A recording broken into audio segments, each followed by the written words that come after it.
నమస్కారం గురుగారు. శ్రీమాత్రే నమః.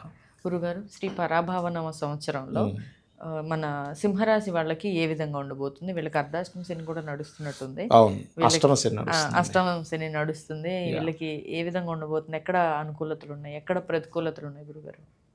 ఫస్ట్ ఆఫ్ ఆల్ మనం ఉగాది అనగానే మనం రాజ్యపూజ్య అవమానము ఆదాయ వ్యయాలు చూసుకుంటాం. వీళ్ళకి ఆదాయ వ్యయము ఈక్వల్గా ఉంది, అంటే 5-5గా ఉంది. అంటే ఒక 5 లక్షలు సంపాదిస్తే 5 లక్షలు ఖర్చు ఉంది.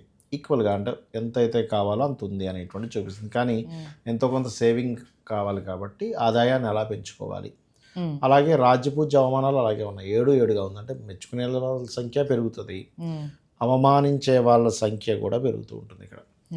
అయితే ఇక్కడ ఏంటంటే ఈ గ్రహస్థితి ఏదైతే ఉందో మనకి దీన్ని బట్టి కూడా మనం మార్చుకోవచ్చు. సర్వసాధారణంగా ఇప్పుడు వీళ్ళకి ఏంటంటే లగ్నంలో రాశిలో ఎప్పుడైతే కేతు ఉన్నాడో తెలియని ఒక అంటే 2 రకాలుగా ఉంటుందండి.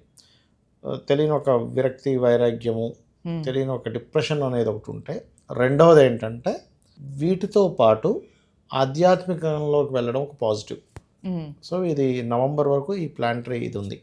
అయితే వీళ్ళకి ఫినాన్షియల్గా గ్రోత్ బాగా పెరగాలి అంటే మాత్రం వీళ్ళు ఎక్కువగా విష్ణు సహస్రనామాలు చాంటింగ్ చేస్తూ ఉండాలి. ఆటోమేటిక్గా ఫైనాన్షియల్ గ్రోత్ పెరుగుతుంది.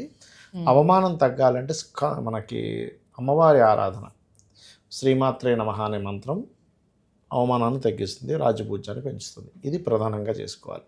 ఇక మిగతా వీళ్ళకైనా గురుగారు శ్రీమాత్రే నమః అనే మంత్రం వీళ్ళ వరకే అందరికీ వేరే రకమైన రక్షణ ఇస్తుంది. వీళ్ళ planetary పొజిషన్స్లో 3rd and 10th lord ఒక్కడే అయ్యాడు, శుక్రుడు అయ్యాడు. అంటే అవమానాన్ని ఇచ్చే కారకుడు శుక్రుడికే వచ్చింది, అండ్ రాజ్యపూజ్యాన్ని ఇచ్చే మెచ్చుకునే కారకత్వం శుక్రుడికే వచ్చింది. ఇప్పుడు ఆ శుక్రుడిని యాక్టివ్ చేసుకోవాలి. శ్రీమాత్రే నమః అనే మంత్రం ఏం చేస్తుంది అంటే వీళ్ళకి అవమానాన్ని తగ్గిస్తుంది, రాజ్యపూజ్యాన్ని పెంచుతుంది. శ్రీమాత్రే నమః లేదా ఫస్ట్ లైన్ ఉంటుంది లలిత సహస్రనామాల్లో, ఓం శ్రీమాత శ్రీ మహారాజ్ఞి శ్రీమత్ సింహాసనేశ్వరి నమః, అదైనా చేసుకోవచ్చు. ఇక వీరికి ఈ ప్లానటరీ పొజిషన్స్ వల్ల మిగతా అంశాలు ఎలా ఉన్నాయి అనేటువంటి అంశాలు చెప్తుంది నేనైనప్పటికీ చెప్పిస్తుంది ఈ సాక్షాత్ లలిత అమ్మవారిగా భావిస్తూ ఆ లలితాంబిక అమ్మవారి యొక్క అనుగ్రహం పరిపూర్ణంగా కలగాలని స్ఫూర్తిగా కోరుకుంటూ, ఫస్ట్ ఆఫ్ ఆల్ ఏంటంటే వీరికి ఫైనాన్షియల్ గ్రోత్ అనేది ఇందాక నేను చెప్పినట్టుగా విష్ణు ఆరాధన చేసుకోవడం ద్వారా పెరుగుతుంది. కాకపోతే ఎప్పుడైతే లగ్నంలో కేతు ఉండి సప్తమంలో రాహు ఉన్నాడో ఇక్కడ వివాహ విషయాలు కనుక మనం చూసుకున్నట్లయితే నవంబర్ వరకు ఉంటుంది ఈ పొజిషన్. కాబట్టి నవంబర్ వరకు వివాహం విషయంలో అంత అర్జెంట్ లేదు అనుకునేవారు నవంబర్ తర్వాత చేసుకోవడం మంచిది. Point number 1. రెండవది, సప్తమ రాహు ఉన్నప్పుడు ఏమవుతుందంటే ఏదైనా వివాహం విషయంలో వీళ్ళు ఒక్కొక్కసారి సరే ఈ క్యాస్ట్లు ఇవన్నీ కాదులే, అవతల వాళ్ళు ఇష్టపడుతున్నారు కదా అని అటువైపు మొగ్గు చూపించడము, లేదా విదేశాల్లో ఉండేటువంటి సంబంధాలు కుదరడం. ఇక్కడ అబ్బాయి అమ్మాయి ఇక్కడ ఉంటే విదేశాల్లో ఉంటాడు అబ్బాయి అమ్మాయి, అలాంటి సంబంధాలు కుదరడం, డిఫరెంట్ క్యాస్ట్లో అవ్వడం, ఇలాంటివి వాళ్ళ రేపు అది కూడా ఎవరు పట్టించుకోవట్లేదు, చాలా తగ్గిపోయిందిలేండి అని చెప్తున్నా. ఇదేంటంటే వాళ్ళ పర్సనల్ చార్ట్లో కూడా ఉంటుంది ఈ కాంబినేషన్ అనేది డిఫరెంట్ క్యాస్ట్లో అవ్వాలని, అది ఉంటుంది. గోచారం వచ్చినప్పుడు అది సపోర్ట్ కూడా జరుగుతూ ఉంటుంది అక్కడ.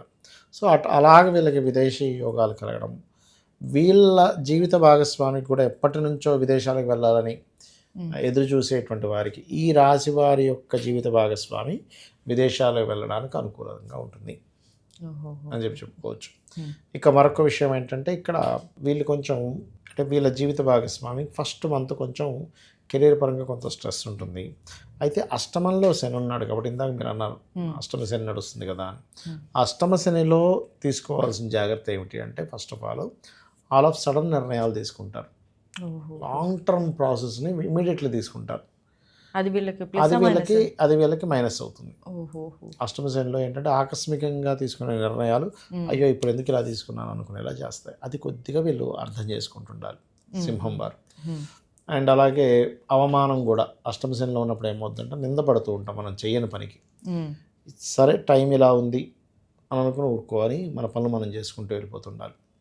అది మెయిన్గా చేసుకోవాలి.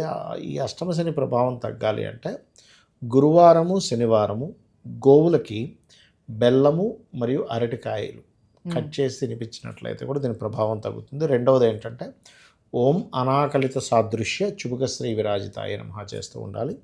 అష్టమ శని ఉన్నప్పుడు కలిగే ముఖ్యమైన ఫలితాలు ఏమిటంటే తాతగారి ఆస్తి విషయంలో కొన్ని రాంగ్ డెసిషన్స్ తీసుకుంటాం. అది చేయకూడదు. ఎందుకంటే అష్టమం అనేటువంటి తాతగారి ఆస్తి, పంచమం అనేటువంటి తాతగారు. సో ఎప్పుడైతే అష్టమంలో ఉండే శని దశమ దృష్టితో పంచమాన్ని కూడా చూస్తాడు. కాబట్టి ఏమవుద్ది, అనాలోచితంగా ఇక్కడ ఏం పెద్ద రేట్ లేదులే, ఏదెంతో కొంత తీసేయండి అంటాం.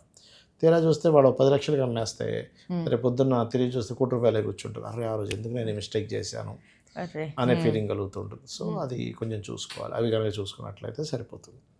అది ఇక వీళ్ళకి ఉద్యోగ సంబంధించిన విషయంలో వీళ్ళకి కూడా కొంతవరకు మార్పులు ఉన్నాయి. ఎంతైనా అష్టమంలో ఉండే శని కర్మకారకుడు కదా, మార్పు ఇస్తుంది, కొత్త అవకాశాలు కూడా ఇస్తూ ఉంటుంది చెప్పాలంటే. అలాగే కొత్త ఇన్వెస్ట్మెంట్స్ మొదలు పెట్టడం అనేది జూన్ నుంచి ఎక్కువగా కలుగుతాయి వీళ్ళకి. అవి కలిసి వస్తాయి అంటారా గురుగారు? కొంతవరకు అంటే కొంచెం ఫ్లక్చువేషన్, ఎందుకంటే ఎంతైనా గురువు స్వరూపంలో లేడుగా, కాబట్టి కొంచెం చూసుకొని ఇన్వెస్ట్మెంట్ చేయాలి. వద్దన్నా ఇన్వెస్ట్మెంట్ చేయాల్సిన పరిస్థితి వస్తుంది జూన్ నుంచి. ఇక వీళ్ళు ఎక్కువగా ఏంటంటే దక్షిణామూర్తి ఆరాధన, సుబ్రహ్మణ్యేశ్వర స్వామి ఆరాధన ఎంత చేస్తూ ఉంటే అంత బాగుంటుంది. బయట దేశాలకు వెళ్ళి చదువుకోవడం కూడా అనుకూలిస్తుంది వీళ్ళకి ఫస్ట్ మంత్లో, ఫస్ట్ 1-2 మంత్స్ ఈ కొత్త సంవత్సరంలో. అండ్ కాకపోతే కొంచెం వీళ్ళకి ఏప్రిల్ మే నుంచి ఒక 2 నెలలు, ఏప్రిల్ మే ఆ టైంలో మాత్రం వాహనం మీద వెళ్ళేటప్పుడు స్పీడ్గా వెళ్ళకూడదు. ఎందుకంటే ఇక్కడ చతుర్థాధిపతి వెళ్ళి అష్టమంలో ఉండే శనితో కలుస్తున్నాడు. కాబట్టి వీలైనంత మటుకు మొదటి 3 నెలల వరకు కూడా కొంచెం జాగ్రత్తగా ఉంటే మంచిది. వీళ్ళు సంతానం ఎలా ఉంటుంది గురుగారు వీళ్ళకి? సంతానం అంటే ఒకటండి, సంతానం విషయంలో కొద్దిగా స్ట్రెస్ ఉంది ప్రజెంట్ అయితే వీరికి.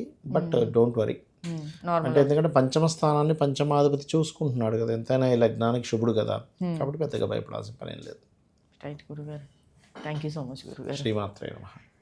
సో చూసారు కదండి, సింహరాశి వాళ్ళకి అష్టమ శని ఉన్నప్పటికీ కూడా ఏం భయపడాల్సిన అవసరం లేదు. ఈ సంవత్సరం అన్నీ ఈక్వల్గా ఉన్నప్పటికీ కూడా కొన్ని పరిహార మార్గాలు అనేవి చేసుకుంటే వీళ్ళు ఈజీగా ఆ సమస్యల నుంచి బయటపడగలుగుతారు.